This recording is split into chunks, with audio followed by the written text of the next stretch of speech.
सदगुरु जी ने चरणे नमो। मांगू प्रेम प्रसाद दया करीने आप जो। हरि रस अमृत स्वाद।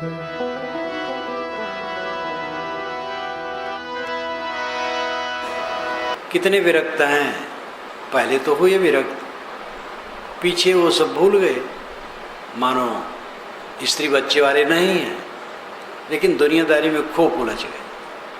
कितने महंत हैं जो सरपंच और प्रधान भी हैं, एमएलए एमपी भी हैं, मंत्री भी स्वामी लोग होते हैं आजकल,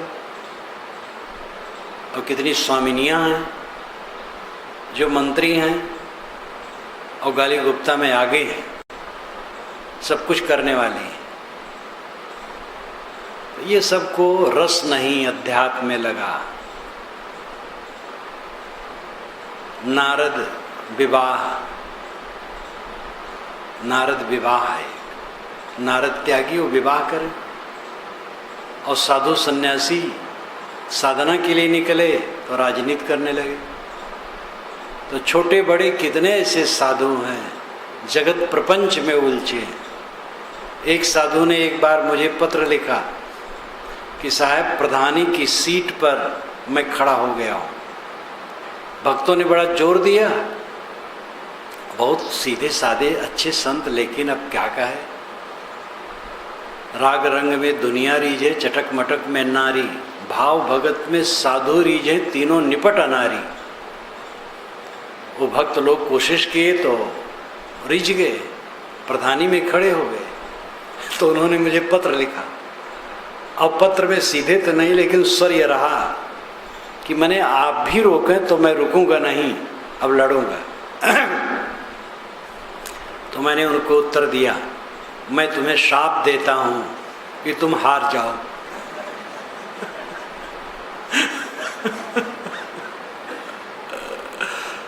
तो सचमुच में हार गए, मेरे शाप देने से नहीं हार गए। हार गए। तो जब मैं मिला तो बहुत हंसे कि आपका शाप लग गए, छुट्टी पा गए। तो उलझ गए, दुनिया में उलझते चले जा रहे हैं। साधु का बहुत बड़ा काम है, वे अपने को सुबस करें, मन निर्मल करें, समाज की सेवा करें, निर्मलता का प्रकाश करें। डॉक्टर हैं, इंजीनियर हैं, प्रोफेसर हैं, अनेक कर्मचारी गण हैं, अनेक अफसर हैं, राजनेता हैं, संगीतज्ञ हैं, अनेक विभाग सब हैं कला कौशल के। सबके द्वारा समाज की सेवा होती है। साधु संतों के द्वारा आध्यात्मिक सेवा होती है, सबसे ऊंची। वकील अगर है और वकालत चलती है काम भर की, तो बस और कुछ करने की जरूरत नहीं, वकालत करे, उसको डॉक्टर होने की जरूरत नहीं है। और डॉक्टर है, डॉक्टरी काम भर की चलती है, तो उसको वकील होने की जरूरत नहीं है। कोई किसानी ठीक से कर लेता, गुजर हो जाता है, तो व्यापार करने की जरूरत नहीं। व्यापारी है, काम चलता है, तो कोई जरूरत नहीं कि किसानी करे। लेकिन किसान, व्यापारी, डॉक्टर, मास्टर, वकील और दुनिया के जितने क्षेत्र हैं, सब क्षेत्रों के मनुष्यों को आवश्यक है आध्यात्मिक उन्नति, और उसका सहयोग करने वाले साधु संत होते हैं।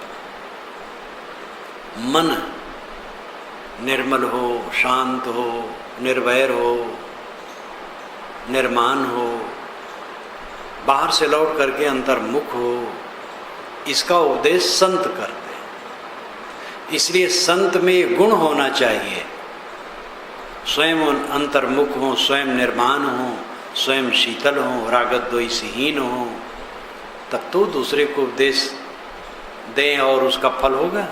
स्वयं उलझे रहेंगे तो उपदेश क्या देंगे, बाजारू होगा। तो संतों का काम सबसे वजनदार है। मानसिक पीड़ा को हरने वाले संत हैं। अब वे समझ ही नहीं पाए, वेश धर लिए, उलझ गए दुनिया में।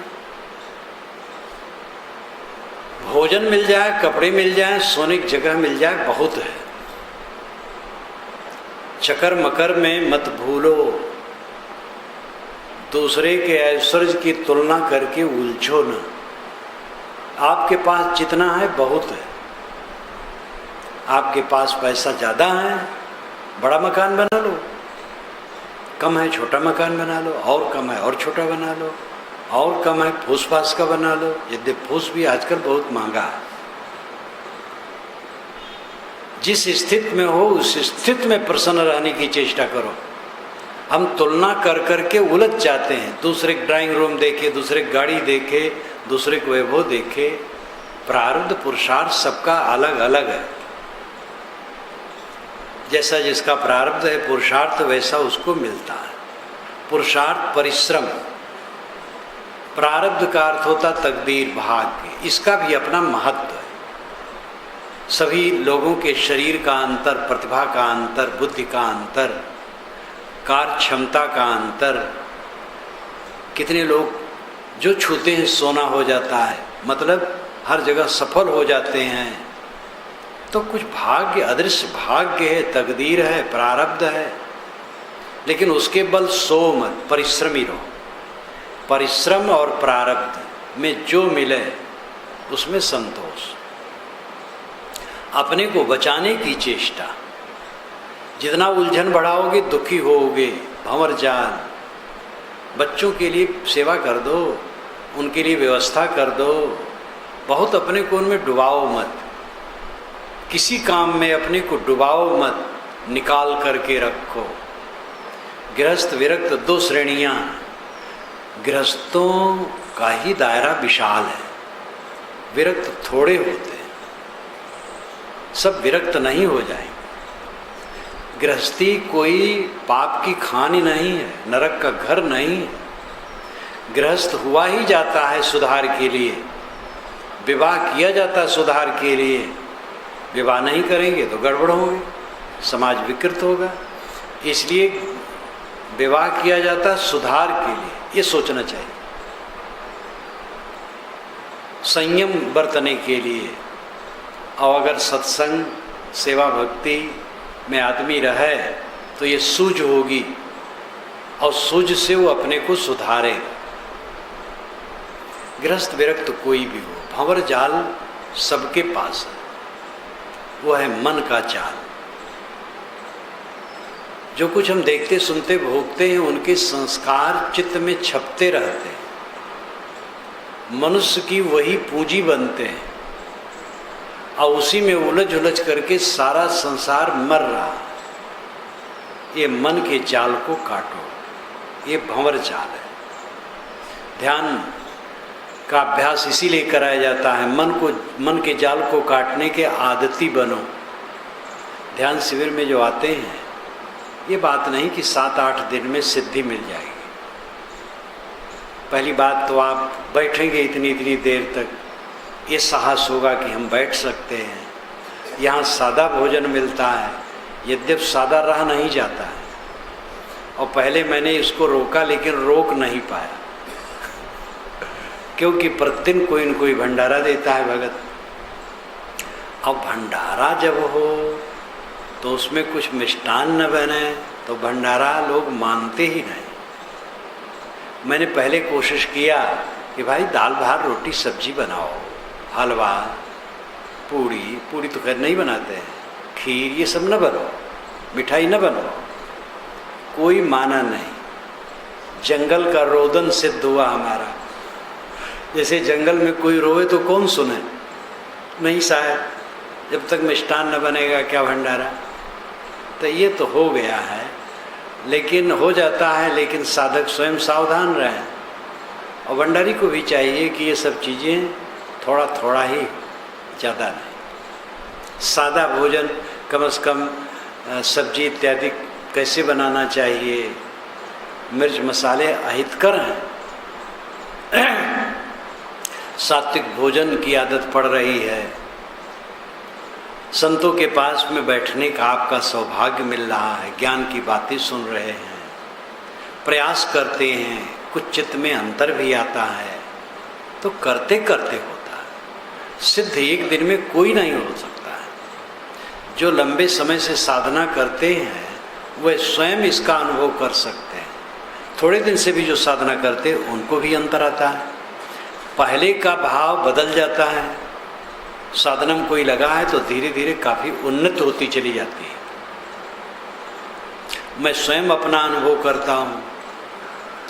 थोड़ी उम्र में जो मेरा मन था 17-18 वर्ष की उम्र में, फिर आगे आगे जो परिवर्तन हुआ, और परिवर्तन होते होते होते होते कितना हुआ, कहाँ कहाँ मन नाचता था, अब उधर कभी जाता ही नहीं है। तो एक दिन के प्रयास से थोड़े हुआ। इसलिए किसी को हारना नहीं चाहिए, सबको लाभ होगा। जितनी मेहनत करेंगे उतनी तीव्रता से होगा, लेकिन लाभ सबको होगा।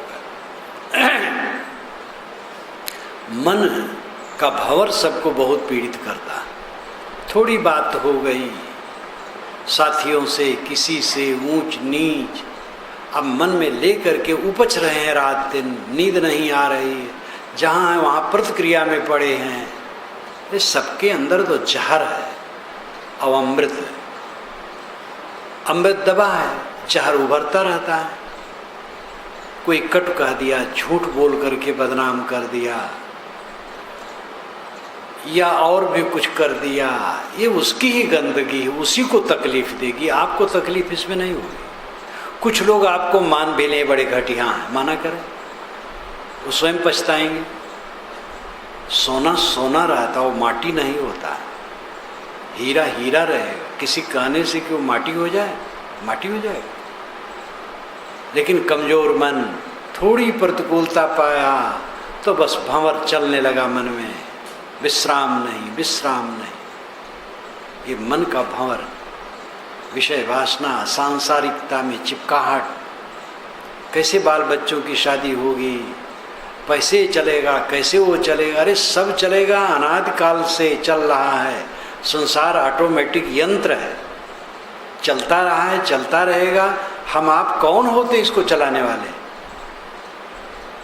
एक बैलगाड़ी जा रही थी, उसके सामने एक चूहिया जा रही थी। तो चूहिया को भ्रम हुआ कि मैं ही बैलगाड़ी को खींच रही हूँ, क्योंकि बैलगाड़ी पीछे आ रही है, मैं ही खींच रही हूँ। तो सोची कि अच्छा तो मैं मुड़ करके देखूँ, तो बाएं मुड़ गई तो गाड़ी आगे निकल गई। तब उसको लगा मैं नहीं खींच रही। ऐसे हम लोगों की चूहिया की दशा है। हम खींच रहे हैं, चला रहे हैं। अरे तुम अपने को चलाओ, संसार अनादिकाल से चल रहा है। आप नहीं रहेंगे, बड़े चतुर हैं लड़के, ये सब व्यवस्था कर लेंगे। भंवर जाल मोह का जाल है, बग जाल दूसरा है, वाणी का जाल। धर्म के पर्दे में रह करके समाज को भ्रम में डालना। अनेक मान्यताएं, अनेक कमजोरियां। छींक अगर कोई छींक दिया तो अशुभ हो गया, उसकी नाक में फर्क आ गया, छींक हो गई, उसमें अशुभ क्या हो गया? पुरुष का दाहिना, स्त्री का बायां अंग फड़का तो शुभ, और स्त्री का दाहिना फड़का और पुरुष का बायां तो अशुभ। सब कुछ नहीं, चाहे जो अंग फड़के, कोई चिंता मत करो। वायु विकार से अंग फड़कते, उसमें कोई हानि लाभ नहीं है। छिपकली ऊपर गिर गई तो अशुभ हो गया, पक्षी घर में घुस गया तो अशुभ हो गया, सियार रोने लगा तो, कुत्ता रोने लगा तो अशुभ हो गया। सब कुछ नहीं है। दिशाशूल आपको लगता, मंगल बुध उत्तर दिश काला। मंगल बुध उत्तर को जाओगे तो काल है, लेकिन मंगल बुध को भी इलाहाबाद से फैजाबाद के लिए ट्रेनें बसें छूटती हैं, और सबका एक्सीडेंट नहीं होता है। और अमुक दिन को अमुक तरफ अगर ऐसा है, तब तो दिल्ली में कानून बना देना चाहिए, जिधर दिशाशूल हो ट्रेन बसें उधर न जाए उस दिन, और जाती हैं। क्या होता है? दिशाशूल बिल्कुल झूठ है। लड़का पैदा हुआ 27 में पड़ गया, मूल गणंत में पड़ गया, कितना कितना प्रपंच है। और जो पंडित को नहीं दिखाते उनका लड़का नहीं पढ़ा, मुसलमान ईसाई नहीं दिखाते उनका लड़का नहीं पढ़ा, हिंदू में ही जो सामान्य वर्ग के लोग नहीं दिखाते हैं उनका लड़का नहीं पढ़ा, जो दिखाए उसको पढ़ गया। सत्ताईसा ये पंडित ही है, मूल ग्रंथ ये पंडित ही है, इसके पास जाओगे तो भटका देगा।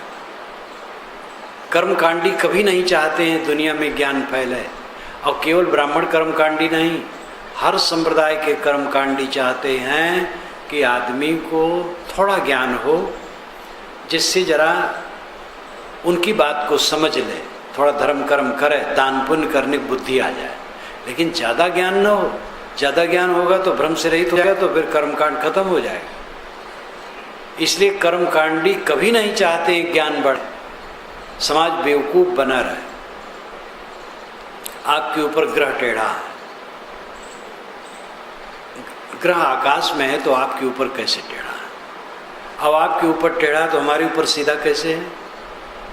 सूरज की गर्मी खुले आकाश में जितने लोग बैठेंगे सबको बराबर लगेगी, किसी को लगे किसी को ना लगे, ऐसा कैसे होगा? इसलिए ग्रह टेढ़ा है, बकवास है। टेढ़ा है तो शांत कैसे होगा? अगर एक बल्ब कोई पूजा करके बुझा दे, बल्ब जल रहा है और पूजा करके बुझा दे, तो माना जा सकता है भाई पूजा करके ग्रह भी शांत हो सकता है। जब एक साधारण बल्ब भी बुझा नहीं सकते हैं पूजा के बल पर, स्विच ऑफ करना पड़ेगा, तो ये कैसे कहा जाए कि ग्रह पूजा करके शांत हो जाएगा? हाथ की रेखा लोग दिखाते हैं, किसी को हाथ की रेखा मत कभी दिखाओ, हाथ से मेहनत करो। उंगलियों में अंगूठियाँ, और शिक्षितों में अधिक धनी और शिक्षित और नेता हैं तो सब उंगलियों में, और एक एक उंगली में दो दो। यही इलाहाबाद के एक बड़े नेता, जब उनकी उंगलियों में 9 अंगूठियाँ एक साधु ने देखी तो कहा ये 9 अंगूठियाँ, कहे नहीं जानते हो 9 ग्रह हैं? लेकिन वे वहाँ से हार गए, वोट में जीते नहीं। और 9 ग्रह की सुरक्षा में जो 9 अंगूठियाँ थी सब फेल हो गई। उंगलियों में अंगूठियाँ पहनने से गंदगी जमती है, और उसी से भोजन करना, देवियों को तो आटा गूंदना, सब कुछ करना उसी से। इसलिए अंगूठियाँ बिल्कुल नहीं पहनना चाहिए, नाखून बड़े बड़े नहीं रखना चाहिए, नग और धातु पहनने की बड़ी महिमा शास्त्रों में लिखा है, वेद तक में लिखा है। अथर्ववेद में बहुत ज़्यादा है। वेद क्या कहते, जो मेरी पुस्तक है उसको पढ़ करके वैदिक युग की सारी बातें आप जान सकते हैं। अब वेद में लिखा है तो वेद में हर प्रकार की बात लिखी है, आपको निर्णय करना पड़ेगा। ये मान लेना कि वेद में जो लिखा है सब सच है, शास्त्र में लिखा है सब सच है, अंधविश्वास की बातें काफ़ी भर गई हैं। निर्णय करके विचार करो। वेद की ऋषि ने स्वयं आज्ञा दी है, सक्त में उतितुना अपनंतो यत्र धीरा मनसा वाचम कृत अत्रा सखाया सख्या न जानते भद्रेशाम लक्ष्मीर्निहितादिवाच। सक्तमेव तितुना सक्तुम यु तितुना सक्तुम सत्तु तितौना चालना तितौनाम चलनी। जैसे चलनी से सत्तू छाना जाता है, वेद में मुझे सत्तू तो मिला, पिसान नहीं मिला। अब हो सकता पिसान हो, मैं पकड़ न पाया हो। सत्तू तो साफ साफ मिला। सत्तू खाने का रस खूब था, और मंथ, सत्तू को मथ करके पानी में मंथ कहते थे, और मानते थे कि सत्तू मथ करके जो पिए वो वीर हो जाता है। काव्य है, वेद में काव्य है, इसलिए काव्य में अलंकार भी है। इंद्र ने मंथ पी करके वृत्त को मारा, तो सक्त में उतितना परंतो यत्र धीरा मनसा वाचम कृत। जहाँ विवेकवान मन से, विवेक से वाणी को सत्तू छानने की तरह छानते हैं, वहीं कल्याणकारी लक्ष्मी निवास करती है, और वहीं मित्र मित्रता के भेद को जानते हैं।